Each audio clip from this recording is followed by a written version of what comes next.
स्वागत है आज की क्लास 12 के अंदर। चैप्टर थर्ड वही सैलरी ग्रेचुटी। क्लास 11 के अंदर मैंने टाइम आपको कम दिया था, तो वहाँ हमने दो टॉपिक डिस्कस करने की कोशिश की थी, अर्न लीव सैलरी और ग्रेचुटी। तो ग्रेचुटी वहाँ कंप्लीट नहीं हो पाई थी, वहाँ हमने शुरू भी नहीं की थी, स्टार्टिंग में नहीं करी थी। तो क्लास 12 में हम आज ग्रेचुटी का स्टडी करेंगे। देखिए चलते हैं आगे।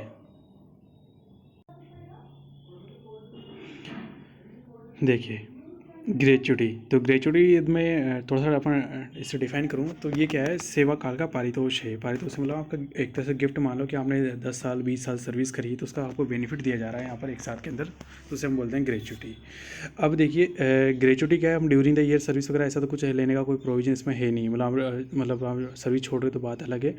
अब देखिए ये क्या है, यदि किसी एम्प्लॉय की डेथ पर मिल रहा है, रिटायरमेंट में मिल रहा है, तो ये फुली एग्जाम्प्ट है। फुली एग्जाम्प्ट कौन कौन से एम्प्लॉयज़ के लिए, वो देखिए सेंट्रल गवर्नमेंट एम्प्लॉय के लिए भी है, स्टेट गवर्नमेंट एम्प्लॉय के लिए, local bodies, employ of security agencies में जो लगे रहते हैं, जो गार्ड एजेंसीज, सुरक्षा एजेंसियाँ जो उनमें लगे हुए हैं, उनके लिए भी ये चीज़ एग्जाम्प्ट है। तो आप रूल नंबर 1 क्या है, रूल नंबर 1 ये बताता है कि ये एग्जाम्प्ट है ये अमाउंट कब कब, जब आपको रिटायरमेंट मिल रही हो या फिर एम्प्लॉय की डेथ हो गई हो। और कौन से कैडर के लिए एम्प्लॉई है, तो आप बोलेंगे गवर्नमेंट एम्प्लॉइज़ हो गए, चाहे सेंट्रल गवर्नमेंट हो चाहे स्टेट गवर्नमेंट हो एम्प्लॉई हो, या फिर लोकल बॉडीज़ के एम्प्लॉई हो, और या फिर एम्प्लॉय ऑफ सिक्योरिटी एजेंसीज हो, जो सुरक्षा एजेंसी में लगे हुए एम्प्लॉई हो, उनके लिए ये एग्जाम्प्ट होती है। रूल नंबर 2, अब जो कुछ एम्प्लॉयज़ का कैडर तो हमने ऊपर ले लिया है ना, हम यहाँ नोटिस करते हैं कि हमने यहाँ पर ये सारे कैडर्स हमने ले लिए। ये ऊपर लेने के बाद में हमारे पास में जो बचा वो अदर एम्प्लॉयज़ आ गई, चाहे वो हाफ गवर्नमेंट एम्प्लॉई हो चाहे वो प्राइवेट एम्प्लॉई हो, सारे यहाँ पर आ गए। अब इसके अंदर दो कंडीशंस हैं। दो कंडीशन क्या है, according to payment of gratuity act 1972। तो ये क्या है, हमारे ग्रेचुटी एक्ट अधिनियम बना हुआ है, तो इस लॉ के अकॉर्डिंग हम यदि हम पेमेंट करते हैं तो अलग कैलकुलेशन होगी, और यदि ये लॉ एप्लीकेबल नहीं होता है वहाँ पर तो फिर अलग कैलकुलेशन होगी। अभी हम रूल नंबर 2 के लिए पहले ये मानते हुए स्टडी कर रहे हैं, according to payment of gratuity act 1972। अब इसके बारे में थोड़ा सा डिस्कस कर लेते हैं कि ये होता क्या है। देखो ये कहाँ कहाँ पर एप्लीकेबल होता है, इसके बारे में स्टडी नीचे कर बताया गया है इसमें। ग्रेचुटी भुगतान अधिनियम 1972, जो वैधानिक निगम, जो आपके लीगल कॉर्पोरेशन होते हैं, स्टेचुटरी जो कॉर्पोरेशन होते हैं, फैक्ट्रीज होती है, बागान है, तेल क्षेत्र है, बंदरगाह, रेल कंपनियाँ, मतलब जहाँ भी ऐसे बड़े बड़े फैक्ट्रीज टाइप के हैं जहाँ पर बड़ा बड़ा वर्क होते हैं, बड़ी बड़ी लेबर वर्क काम करती है, तो वहाँ पर ये सारी जगह एप्लीकेबल होती है। रूल्स इसके लिए ये बोलता है कि ऐसा कोई सा भी ऑर्गेनाइजेशन हो, ऐसा कोई सा प्रतिष्ठान हो, चाहे वो हलवाई की दुकान हो, चाहे वो आप एक तरह से मान लीजिए सैंडविच स्वीट्स है, या फिर और कोई छोटी मोटी फैक्ट्री प्लांट मान लीजिए, चाहे वो रसगुल्ले का कोई प्लांट है वहाँ पर, तो वहाँ पर ये सब एप्लीकेबल हो जाएगा, ऑटोमेटिकली हो जाएगा, क्योंकि वहाँ पर 10 से अधिक कर्मचारी है। तो जहाँ भी 10 से अधिक कर्मचारी, वहाँ पर इस नियम को लागू होने की बाध्यता है कि नियम आपको फॉलो करना होगा।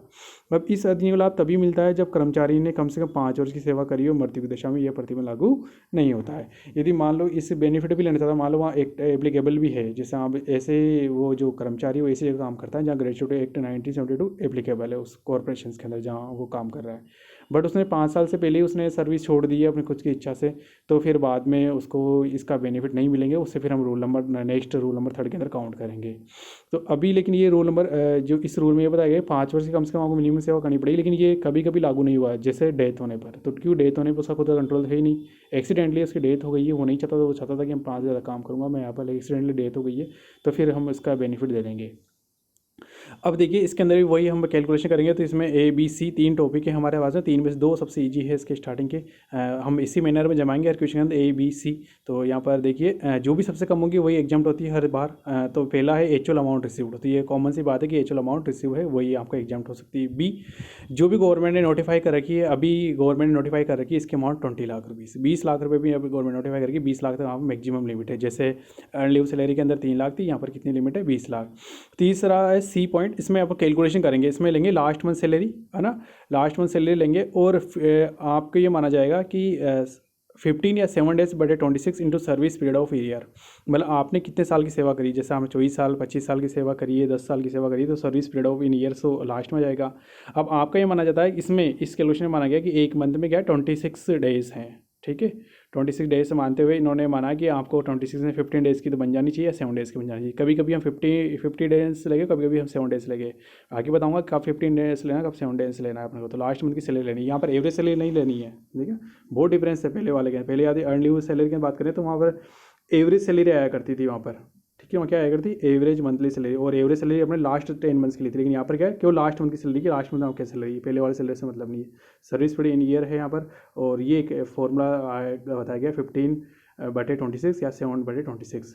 देखिए मैं बता देता हूँ, 15 तो क्या नॉर्मली हम 15 डेज काउंट करेंगे, लेकिन मान लीजिए कोई मौसमी कारखाना है, मतलब कोई सीजनेबल फैक्ट्री है जहाँ सीजनेबल वर्क होते हैं, जैसे बरसाती कोट वगैरह बनते हैं, या फिर कोई स्कूल बैग्स वगैरह बनते हैं, या फिर आप मान लीजिए दिवाली के कुछ आइटम्स बनते हैं, पटाखे वगैरह बनते हैं, तो क्या सीजनेबल वर्क होता है, वहाँ 12 महीने काम नहीं चलता है। ठीक है, तो एसी जैसे आइसक्रीम वगैरह फैक्ट्री हुई, यहाँ पर 12 महीने काम नहीं चल रहा है, सीजन के अकॉर्डिंग काम चल रहा है, तो एसी जगह पर आप 7 डेज काउंट करेंगे। अब सैलरी का मतलब क्या है, सैलरी यहाँ पर अलग मतलब है, देखो है ना, अभी तक हमने सैलरी एचआर वाली पढ़ी थी, और सैलरी एचआर में जो थी वही हमारा अर्न लीव इनकेशमेंट में थी, जो अब लेकिन यहाँ सैलरी क्या है, बेसिक प्लस डीए, कमीशन यहाँ पर नहीं है, जो कमीशन की हम बात करते थे वो कमीशन यहाँ पर नहीं है, और डीए भी क्या है, हमेशा ऑलवेज है, मतलब वहाँ पर कंडीशन थी कि डीए हम तभी जोड़ेंगे जब वो रिटायरमेंट बेनिफिट का पार्ट हो, जब क्वेश्चन लिखा जाए अकॉर्डिंग टू सर्विस, मतलब सेवा शर्तों के अधीन है, वो अंडर सर्विस रूल्स के अकॉर्डिंग है, रिटायरमेंट बेनिफिट का पार्ट है, कुछ ऐसे वर्ड लिखे हुए आ जाएंगे, तब तो हम मानते थे कि डीए को में लेना है, लेकिन यहाँ पर क्या लेना है, आपको ऑलवेज लेना है, और कमीशन बिल्कुल नहीं लेना है। तो सैलरी का मतलब आप समझेंगे, यहाँ पर सैलरी का मतलब क्या है, सैलरी बराबर बेसिक प्लस डीए, और डीए भी कौन सा, ऑलवेज लेंगे हम उसे, डीए को कभी नहीं छोड़ेंगे। अब देखिए इसमें सर्विस ऑफ पीरियड की बात करें तो यहाँ पर बात करेंगे कि यहाँ पर सर्विस ऑफ पीरियड में यदि 6 मंथ से एक दिन भी ज़्यादा है तो आप उसे 1 ईयर में काउंट करेंगे। जैसे 15 ईयर और 6 मंथ्स बताया गया है, 15 वर्ष 6 माह की बात करें तो इसे 15 वर्ष ही मानेंगे, लेकिन 15 वर्ष 6 माह और एक दिन भी ज़्यादा हो गया तो इसे 16 वर्ष में काउंट कर देंगे। मतलब इसे राउंड ऑफ करने का नियम है यहाँ पर एप्लीकेबल है कि यहाँ पर इसे राउंड ऑफ कर सकते हो, अगले वाले के अंदर कर सकते हो, नहीं करना ही है अपन को ना। तो आपको 15 वर्ष 6 माह एक दिन भी, अब 7 माह है तो वो तो 6 से महीने ज़्यादा हो ही गया, तो वो तो अपना आप ऑटोमेटिक काउंट होगा, मतलब एक दिन भी ज़्यादा हो गया तो आप उसे अगले नेक्स्ट में काउंट करेंगे। अब जबकि पहले वाले में हम बात कर रहे थे कि वहाँ पर था कि 15 वर्ष और 10 माह भी था, तो हम 15 वर्ष ही काउंट कर रहे थे वहाँ पर, है ना, हम वहाँ पर राउंड ऑफ नहीं कर रहे थे, हम उसे 15 वर्ष कंप्लीटेड ईयर ही लेते थे। और यहाँ पर क्या है, यदि 6 मंथ से ज़्यादा पीरियड है तो उसे 1 ईयर मान लिया है, तो हमने यहाँ 1 ईयर मान लिया है। अब देखिए इसके बाद में आगे चलते हैं, सैलरी यहाँ पर लास्ट मंथ सैलरी ली गई है, नॉर्मली जो भी लास्ट मंथ की सैलरी है वो लगी, एवरेज सैलरी यहाँ है ही नहीं, तो वहाँ पिछले वाले क्वेश्चन में एवरेज सैलरी थी, तो वहाँ 10 महीने का एवरेज हम कर रहे थे। ठीक है, इसके बाद में आगे बताएगा यदि वेजेज डेली बेस के अनुसार मिलता है, हाँ ये देखिए मतलब आपको नॉर्मल क्वेश्चन में लिखा हुआ मिल जाएगा, ऐसा है तो ये मतलब कम, बहुत कम पूछा जाएगा ऐसा कि डेली वेजेज का आधार मिलता है, मतलब दैनिक भुगतान मिलता है कि आज काम किया तो आज का पेमेंट आज, कल का पेमेंट कल का काम, मंथ के हिसाब से कैलकुलेशन करें, पर डे आपने कितना काम किया उस हिसाब से कैलकुलेशन की जाती है। तब यहाँ लास्ट 3 मंथ की एवरेज सैलरी लेंगे, जो हम सैलरी ले रहे थे ना लास्ट मंथ सैलरी, यदि डेली वेजेज बेस पर काम करें लास्ट 3 मंथ्स की सैलरी हम लेंगे, ऐसा तब होगा जब डेली वेजेज वहाँ पर लिखा हुआ आ जाए क्वेश्चन के अंदर, तो फिर हम लास्ट 3 मंथ्स की सैलरी लिया करेंगे। नॉर्मली ऐसा मतलब इसको याद करने की जरूरत नहीं है, इतना डीपली वो पूछता नहीं है। नेक्स्ट बात करेंगे, माह में 26 दिन माने जाएंगे, तो इसलिए हमने वहाँ फॉर्मूले में लिखा था 15, आपने बताया था 15 बटे अपन लिखा था 26 डेज लिखा था अपन ने, ठीक है, या फिर 7/26 लिखा था, तो एक महीने के अंदर अपन 26 डेज मानते थे। और मौसमी कारखाने या सीजनेबल फैक्ट्री से वहाँ 15 डेज के हिसाब से 7 डेज काउंट करेंगे। तो मैंने बताया था कि नॉर्मली तो आप कितना करना है, 15 डेज काउंट करना है, लेकिन यदि मान लो सीजनेबल वर्क होता है जहाँ पर मौसमी वर्क होते हैं तो वहाँ पर 7 डेज हम काउंट करेंगे, क्योंकि वहाँ अपने मानते चलते हैं कि वहाँ पर फैक्ट्री का वर्क भी 6 मंथ से ज़्यादा नहीं होता का पीरियड भी। फॉर अदर एम्प्लॉय वापस वही रूल है, इफ़ ग्रेजुएट 1972 नॉट एप्लीकेबल। तो हमने कहा था कि मतलब हमने एक चीज़ देखी थी कि सबसे पहले रूल नंबर 1 था कि central government, state government, local body से सिक्योरिटी एजेंसी में लगे हुए एम्प्लॉई है, उनको डेथ या रिटायरमेंट बेनिफिट मिलता है तो वो फुल्ली एग्जम्प्ट है। फिर हम आएंगे ग्रेजुएट 1972 पर कि अदर एम्प्लॉई है उसके ऊपर ग्रेजुएट एक्ट 1972 एप्लीकेबल हो सकता है। अब एप्लीकेबल हो गया, चलो ठीक है, सब हम एप्लीकेबल करना चाह रहे हैं 1972 एक्ट, तो वहाँ पर हमने ऊपर देख लिया कि हम इस प्रकार से कैलकुलेशन करेंगे। अब इसके बाद में आगे हम इसकी कैलकुलेशन करते हैं, तो अब ए बी सी वही जो भी सबसे कम हो, विच एवर लेस सबसे कम, है ना, यहाँ लिखा हुआ नहीं, जो सबसे कम है वही एग्जम्प्ट होगी, ये कॉमन सी बात है, बार बार लिखने की जरूरत नहीं, जो सबसे कम है वो एग्जम्प्ट होगी।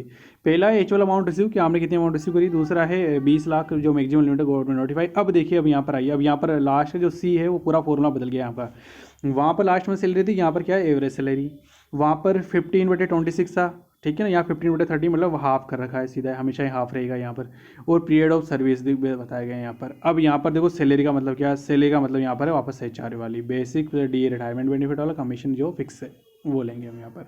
तो यहाँ पर हम देखिए कि ग्रेजुएट नॉट एप्लीकेबल हो गया, तो यहाँ पर आपका आंसर बहुत ज़्यादा डिफरेंस जाने वाला है। डिफरेंट कैसे जाने वाला है, क्योंकि यहाँ पे सैलरी का मीन बदल गया, पीरियड ऑफ सर्विस का मीन बदल गया, लास्ट मंथ सैलरी जो एवरेज सैलरी आ गई है, तो इन सब चीज़ों को आपको ध्यान रखना है। कब कौन सा लेना है धीरे धीरे याद होगा, अभी स्टार्टिंग में आपको बिल्कुल याद नहीं होगा। स्टार्टिंग में आप बार बार मेरे नोट्स के जो पेज हैं वो पलटेंगे, उन्हें रिटन डाउन करेंगे, उससे देखेंगे आप आराम से। अभी तक ड्यूरिंग द ईयर तक आप प्रैक्टिस करोगे, जब तक आपको याद हो जाएंगे आराम से। आप इसमें डरेंगे नहीं बिल्कुल भी कि मुझे अभी कभी रटूँ मैं। ये बस ये है कि आपको डिफरेंस जरूर पता चला, आपको ये जरूर देखना है कि नहीं ऐसा हो रहा है तो क्यों हो रहा है। पीछे जाकर नोट्स देखेंगे, हम देखेंगे हाँ उसमें ये फॉर्मूला था, इसमें ये फॉर्मूला, बस केवल देखेंगे। तो याद आप बिल्कुल नहीं करना है, वो ऑटोमेटिक हो जाएगा, उसका मैं गारंटी मैं देता हूँ आपको, ऑटोमेटिक याद हो जाएगा। डरे नहीं हम इस चीज़ से। तो यहाँ पर सैलरी वापस क्या आ गई, HRA वाली आ गई, ठीक है। HRA वाली आ गई तो बेसिक DAR और कमीशन वाली आ गई, ठीक है। और यहाँ पर एवरेज सैलरी लेंगे। अब देखिए आगे सर्विस पीरियड है, जो पीरियड है ओनली कंप्लीटेड मंथ से काउंट करेंगे। जब सैलरी हमने HRA वाली लगी तो यहाँ पर 15 वर्ष 10 मंथ का मतलब 10 वर्ष का, तो वही सेम उसी महीने में चल गए हम, जैसे अर्निंग के अंदर जा रहे थे वैसे ही महीने के अंदर वापस चल गए हम। वही वापस उसी की तरह जो एवरेज की बात करें तो लास्ट 10 कैलेंडर ईयर लेंगे, कंप्लीटेड ईयर लेंगे, मतलब हम डेट टू डेट काउंट नहीं करेंगे, लास्ट 10 कैलेंडर मंथ्स काउंट करेंगे। तो जैसे हम वैसा भी उसी के अंदर था, जो हमें मतलब एक तरह से अर्न लीव जो इनकैशमेंट था, अर्न लीव सैलरी थी, उसके बारे की ही हम आगे यहाँ चर्चा करें। वैसा ही सब कुछ यहाँ पर चल रहा है। HR सैलरी भी उसी की तरह ले रहे हैं, वही 10 महीने का एवरेज ले रहे हैं, वही कंप्लीट मंथ्स ले रहे हैं। तो यहाँ आप यहाँ पर लिख सकते हैं, मतलब शॉर्ट में याद करने के लिए। मतलब जब ग्रेजुएट एप्लीकेबल नहीं होता है तो ये सारी जो डेफिनेशंस हैं, जो ऐसे सीरीज है, वो पूरी ऐसे किसकी तरह रहने वाली है आपके लिए, अर्न लीव सैलरी के लिए अर्न लीव सैलरी की तरह रहने वाली है आपके लिए, ठीक है। वहाँ पर भी यही था, सैलरी मतलब HRA वाली सर्विस और पीरियड कंप्लीटेड ईयर ले रहे थे, वहाँ पर यहाँ एवरेज मतलब 10 मंथ्स ले रहे थे हम यहाँ पर। तो सेम वैसा रहने वाला है। अब देखिए एक बार आप इसे रिवर्स करके वापस देख सकते हैं। अब मैं आपके यहाँ पर आगे क्वेश्चन सोल्व कराऊंगा। इसका क्वेश्चन सोल्व करते हैं हम आगे। देखिए ये इंग्लिश में ही क्वेश्चन मैंने ले लिया है यहाँ पर, एग्जाम्पल नंबर 3.1 है ये। Satyendra who is an employee not covered by the gratuity act 1972। तो आपके लिए यहाँ पर लिखा हुआ है रूल नंबर 3 एप्लीकेबल होने वाला है कि हम 1972 ग्रेजुएट एक्ट एप्लीकेबल नहीं होता है यहाँ पर, ठीक है। आफ्टर इस सर्विस ऑफ 20 ईयर्स 11 मंथ्स, तो आपको बता दें जब आप बस केवल 20 ईयर्स से काउंट करेंगे, क्योंकि ग्रेजुएट एक्ट एप्लीकेबल नहीं हो रहा है। तो हमने बताया था हम सारी कैलकुलेशन कैसे करेंगे, जैसे अर्न लीव इनकैशमेंट के अंदर हम किया करते हैं। तो यहाँ ग्रेजुएट एक्ट एप्लीकेबल तो हम केवल फुली कंप्लीटेड ईयर लेंगे। तो हम एक चीज़ हम यहाँ समझ जाइए, 20 ईयर्स प्लस 11 मंथ्स हमको दिया हुआ है, तो हम 20 ईयर्स ही काउंट करने वाले हैं, उसे हम पूरा नहीं लेने वाले हैं। इसके बाद में यदि मैं बात करूं, he retire from company from 1 February 2019, he receive 1,20,000 as per gratuity from his employee. चलो ठीक है साहब, आपने एम्प्लॉई से रिसीव कर लिया है 1,20,000। तो आंसर ए तो अपना सीधा क्लियर हो गया कि हमने कितनी अमाउंट रिसीव करी है, वो आ गया 1,20,000। हिज सैलरी है 8,000 per month up to June 30 2018, 8,500 रुपये पर मंथ देयर आफ्टर। तो जून तक तो उसकी सैलरी थी, 30 जून तक उन्हें सैलरी बताई गई थी कि हाँ आपकी सैलरी 8,000 है, फिर 8,500। तो वही आपको पहले वाले क्वेश्चन एग्जाम्पल जैसे सोल्व किया, तो वैसे ही करेंगे। इसमें हम 10 मंथ्स की एवरेज सैलरी निकालेंगे ना। हमने क्या यहाँ ग्रेजुएट एक्ट एप्लीकेबल नहीं हो रहा है, तो सारी कैलकुलेशन अर्न लीव इनकैशमेंट के हिसाब से चलेगी। सैलरी आपको लास्ट 10 मंथ्स की निकालनी पड़ेगी। Besides he gets 70-50 per month dearness allowance, half of which is treated as a salary computation of retirement benefit. देखिए 750 से देखिए 750 रुपये आपको बताया गया है कि आपके पास में अलाउंस बनने वाला है, DA अलाउंस, ठीक है।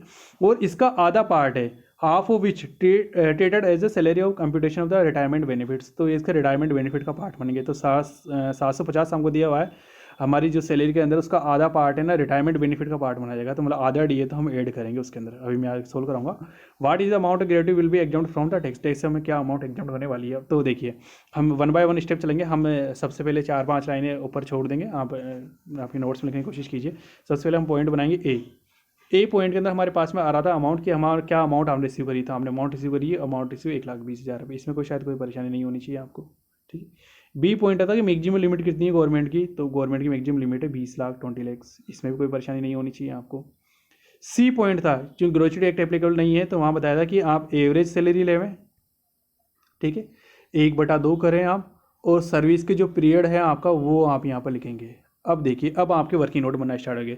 तो आपको पहला आंसर आपके पास 1,20,000 रुपये हमने लिख लीजिए, और दूसरा आंसर है 20 लाख ये लिख लीजिए, और तीसरा ये फॉर्मूला सी है इनसाइड अंदर की तरफ तीसरा फॉर्मूला ये लिख लीजिए। अब इसके लिए हम वर्किंग नोट एवरेज सैलरी निकालेंगे, पीरियड निकालेंगे, सब कुछ अलग अलग कैलकुलेट करेंगे।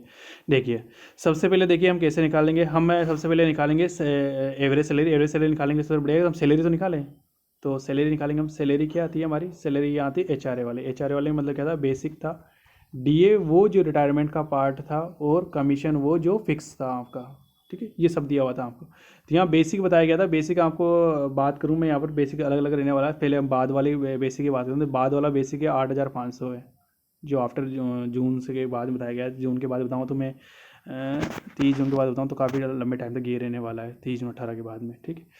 फिर DA 750 पर मंथ है, तो 750 पर मंथ है, लेकिन यहाँ हम रिटायरमेंट के बेनिफिट वाला पार्ट ही लेते हैं बस केवल, क्यों, जो रिटायरमेंट बेनिफिट का पार्ट है। तो उसमें बताया 750 का आधा पार्ट है, half of the which is treated as a salary competition of the retirement benefit. तो उसका आधा पार्ट, तो आधा पार्ट इसका कितना हो जाएगा 375 इसका पार्ट। कमीशन यहाँ पर कुछ है नहीं, वो जीरो हो जाएगा। तो आप इस तरह से देखेंगे, एक बार आपकी सैलरी बन जाएगी 8,875। ये तो बनेगी आपकी सैलरी कब के लिए, जब आप 30 जून 2018 के बाद वाली सैलरी, जब आपकी सैलरी बेसिक 8,500 था। और दूसरा आंसर आपका क्या बनेगा, एक सैलरी का आंसर, इससे पहले क्या सैलरी थी, इससे पहले सैलरी थी आपकी 8,000 प्लस 375, ये आप ऐड करेंगे प्लस जीरो, तो आपका आंसर आएगा 8,375, ठीक है, 8,375। तो ये आप सैलरी कैलकुलेशन करेंगे कि आप दो हेडिंग लगाएंगे। आप सैलरी मतलब बिफोर 30 जून वाली तो ये है, बिफोर 30 जून 18 वाली तो ये है, और आफ्टर 30 जून के बाद की 18 की ये वाली सैलरी है। 2018 के 30 जून के बाद ये सैलरी है, पहले वाली ये सैलरी है, ठीक है। तो पहले वाला सैलरी 8,375 थी, और ये है। अब देखिए, अब अपन को 10 आ गया होगा, मैं उम्मीद करता हूँ समझ आ गया होगा। आपकी सैलरी मतलब आपको लिखना है, यहाँ पर पूरा लिखना है। मेरे पास यहाँ जगह कम है, मैं नहीं लिख पा रहा हूँ कि आप यहाँ लिखेंगे सैलरी बिफोर 30 जून 2018, तो वो तो ये आंसर होगा 8,000 प्लस 375 ये। सैलरी आफ्टर 30 जून 2018, तो उसका आंसर ये वाला ऊपर वाला होगा। तो ये लिखेंगे, हेडिंग लगाएंगे, फिर दो बार हम सैलरी निकालेंगे, तो सैलरी का आपका आंसर ये हो गया। अब इसके बाद में मैं आपको बात करता हूँ, आगे चलते हैं इसके बाद। तो आगे मैं बात करूँ तो हमें लेना एवरेज सैलरी, हमें क्या लेना है, एवरेज। तो एवरेज मैंने कहा था लास्ट के 10 मंथ्स लेंगे। अब लास्ट के 10 मंथ्स से देखिए, अब यहाँ पर जो इनका जो 1 फरवरी को ये जा रहे हैं, रिटायरमेंट हो रहे हैं, तो 1 फरवरी को हो रहे हैं, तो हम फरवरी तो हम काउंट ही नहीं करेंगे, ठीक है। 1 फरवरी के तो हो ही गए, तो मतलब इससे पहले जो कंप्लीटेड मंथ की हम बात करें, तो कंप्लीटेड मंथ क्या था आपका, 30 जून था। इससे पहले सॉरी 30 जनवरी था, 30 जनवरी था आपका। तो 30 जनवरी 19 था। तो अब आप ऐसे ईयर काउंट करेंगे तो आपको रिवर्स कैलकुलेशन करनी पड़ेगी 10 मंथ्स की। तो 10 मंथ्स की मैं कैलकुलेशन करूँ तो शायद मेरे अकॉर्डिंग जो कैलकुलेशन आएगी वो जनवरी आएगी, जनवरी के बाद दिसंबर, नवंबर, और पीछे चले हम नवंबर से, फिर अक्टूबर, सितंबर के बाद में चलेंगे अपन सितंबर के बाद चलेंगे अगस्त के बाद में चलेंगे अपन जुलाई। तो ये 7 मंथ से जुलाई तक ही मैं काउंट करूँगा, क्योंकि 30 जून के बाद में आपकी सैलरी बदल गई थी, तो जुलाई आ गया, 30 जून का जुलाई आएगा। तो जुलाई से हम काउंट करेंगे, तो जुलाई, अगस्त, सितंबर, अक्टूबर, नवंबर, दिसंबर और जनवरी, ठीक है ना। 1 फरवरी का रिटायरमेंट होता है, 1 फरवरी को तो मतलब फरवरी काउंट नहीं होगी, 30 जनवरी काउंट होगी। तो ये तो आपके हो गए पूरे 7 मंथ्स। तो 7 मंथ्स के लिए तो जो आखिरी की जो 7 मंथ्स है उसमें आपकी सैलरी ज़्यादा रही, ज़्यादा कितनी रही, 8,875, वो हमने निकाली थी बाद वाली सैलरी, ठीक है।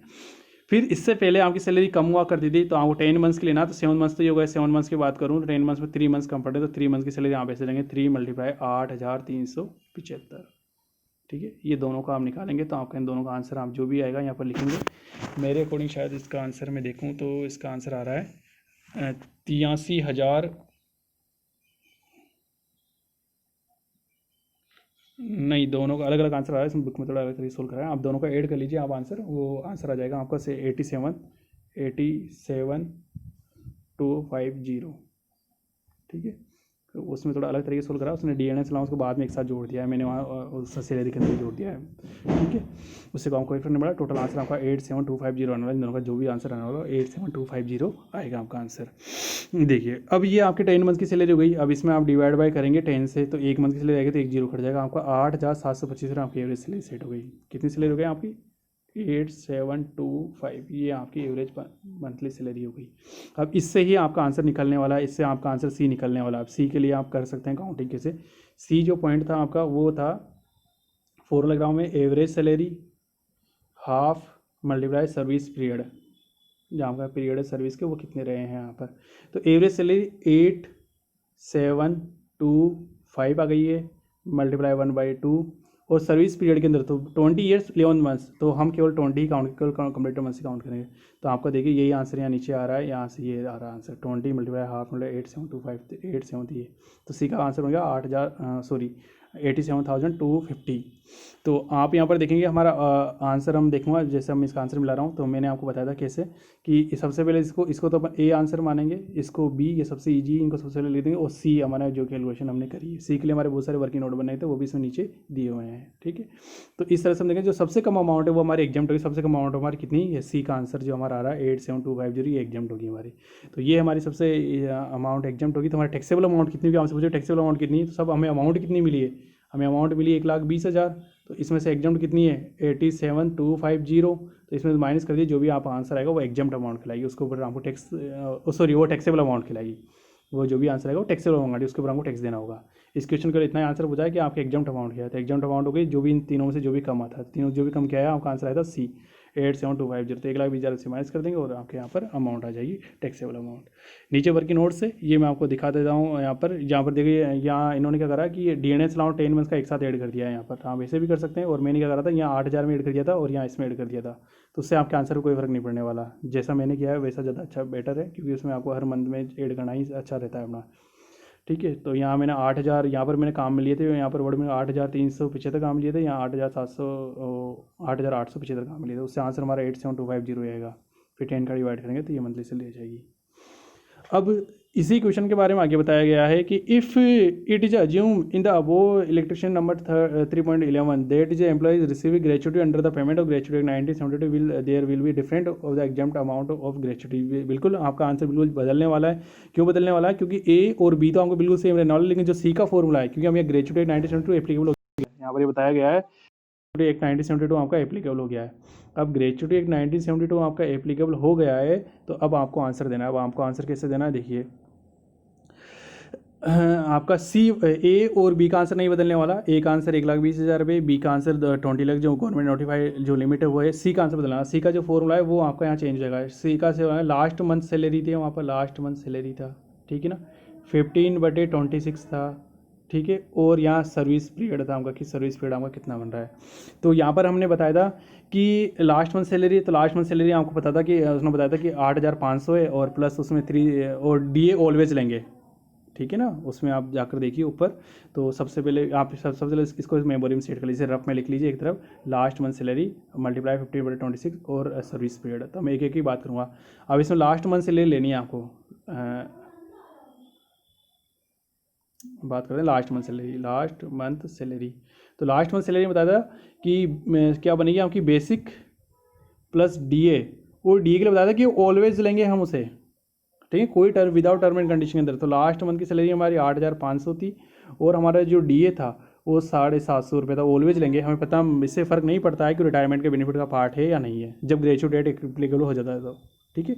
इस केस के अंदर हम आप ऐड करेंगे तो आपका आंसर हो गया 9,250, 9,250 रुपये आपकी सैलरी बन गई है। तो ये आपकी एवरेज सैलरी बन गई 9,250।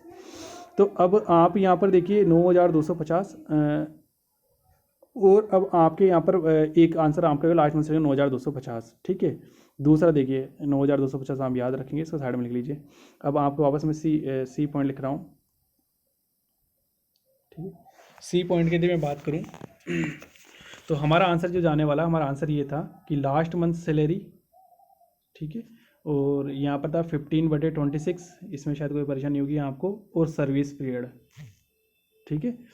तो लास्ट मंथ सैलरी की बात करूँ तो वो आ गया था आपका 9,250, वो आंसर आया था आपका। फिर 15/26 आपको लिखना ही लिखना है यहाँ पर, ठीक है।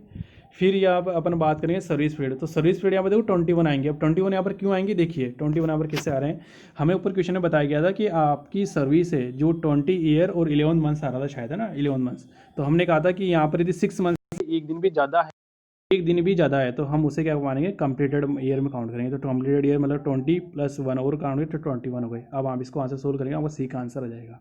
तो सी का आंसर यहाँ पर सोल्व करने में मुझे जो लग रहा है वो आंसर आया 1,12,000, 1,12,068, ये आपका आंसर आ रहा है।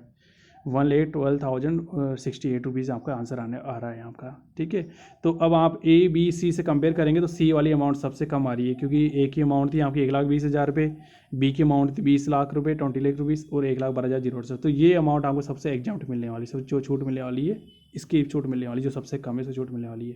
तो आप लिख सकते हैं यहाँ पर ए का आंसर क्या था आपका, ए का आंसर था आपका 1,20,000, बी का आंसर था आपका 20 लाख, और सी का आंसर था आपके पास में, आपका आंसर आता 1,12,068।